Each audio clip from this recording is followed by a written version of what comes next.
This is a long-term, total collaborative partnership with the community. That it might be led out of City Hall in a sense, but it's not going to always be City Hall driving it, because we believe that it's important that everyone who has a stake, the major partners in our community, be part of this. What are you trying to achieve? Well, in one statement, it's to increase public safety, reduce crime, both real and perceived. And how we might do that, again, is in the outline. We wish to convene the stakeholders on this topic, find out if they are supportive of getting together, and will they involve themselves in this project. Do they see some benefit from it? Once they convene, we're going to have a conversation about the data, the facts, not somebody's opinion, but the facts about our crime, the DNA of Stockton's crime,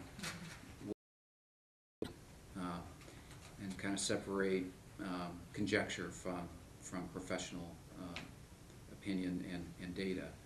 And then hopefully we'll develop recommendations for the city and other organizations to actually move forward with some actionable items, not a document that makes everybody feel good and then it sits on the shelf. We want to transition into some actionable items. So the question is who do you invite to the table? You know, we're in a situation now where obviously we need to re-examine what we do and re-examine what we've done. And most importantly, we need to involve our community partners.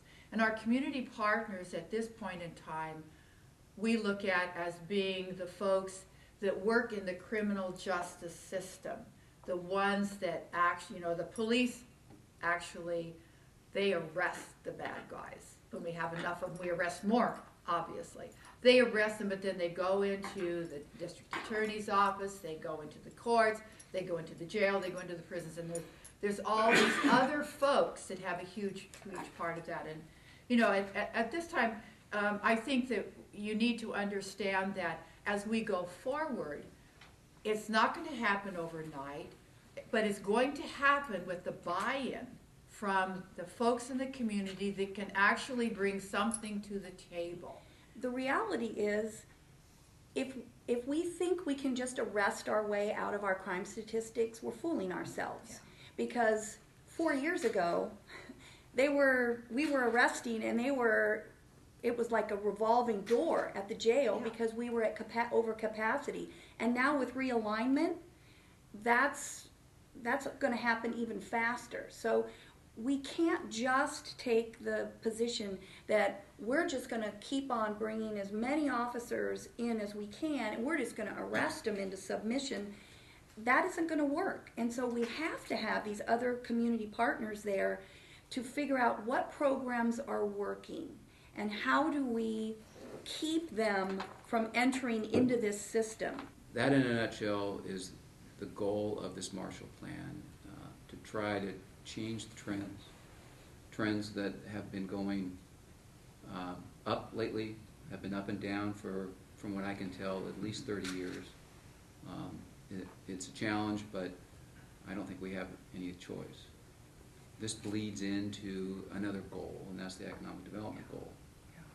We know, I know as a result of bringing Mike Locke into our organization, crime and how it's perceived by people that want to potentially invest in Stockton, are impacted by both the real data and the perception of crime in Stockton.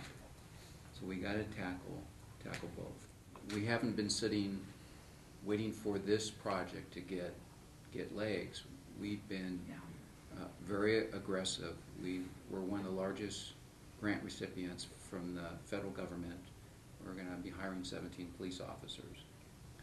So one of the things that the police department is working on right now, and we'd like to share it with this group and get some feedback, is how can we deploy these 17 officers?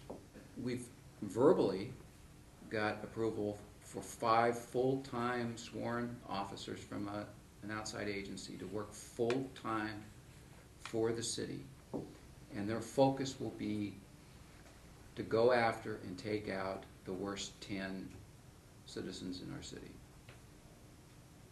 And as soon as we find one, we'll add another one.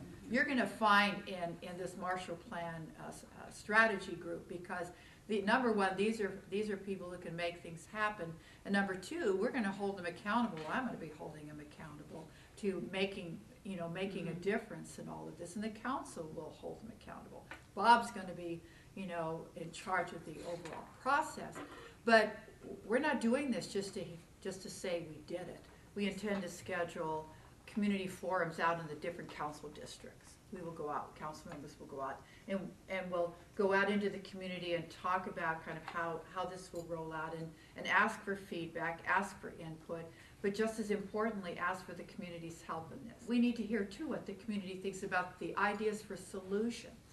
How do they, obviously there's no money. Yes, it'd be great if we had a windfall of millions of dollars. That would help ease some of this.